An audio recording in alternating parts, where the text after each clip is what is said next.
වේලාව උදෑසන 6:05 මේ ඉන්නේ සිතුමිනි ටීචර්.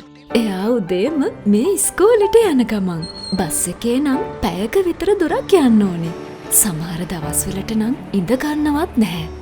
බස් එකෙන් බැහැලා තවත් ටික දුරක් පයින්ුත් ගියාම තමයි ඉස්කෝලේ හම්බ වෙන්නේ. උගන්නනකොට ටීචර්ගේ මහන්සියක් පේන්නවත් නැහැ. පාඩම් වැඩ හරියට කරේ නැති වුණාම පොඩි තරහක් ගන්නෙ එයාලගේ අනාගතයට රැකවරණයක් ඕන නිසායි. ආදරයෙන් සෙනෙහස දෙන මවක්. තවත් වෙලාවකට හොඳම යාළුවෙක්. මේ හැම චරිතයක්ම තනි කෙනෙකුට කරන්න ලේසි නෑ.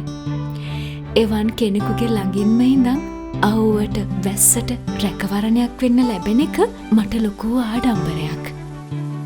අනාගතයක් ගොඩනැගුමට සිසු පරපුරකට රැකවරණය දෙන යුගී දිසාපාමුක්වරුන් හට රේන්කෝ වෙතින් පිදෙන ගුරු පඬුරු.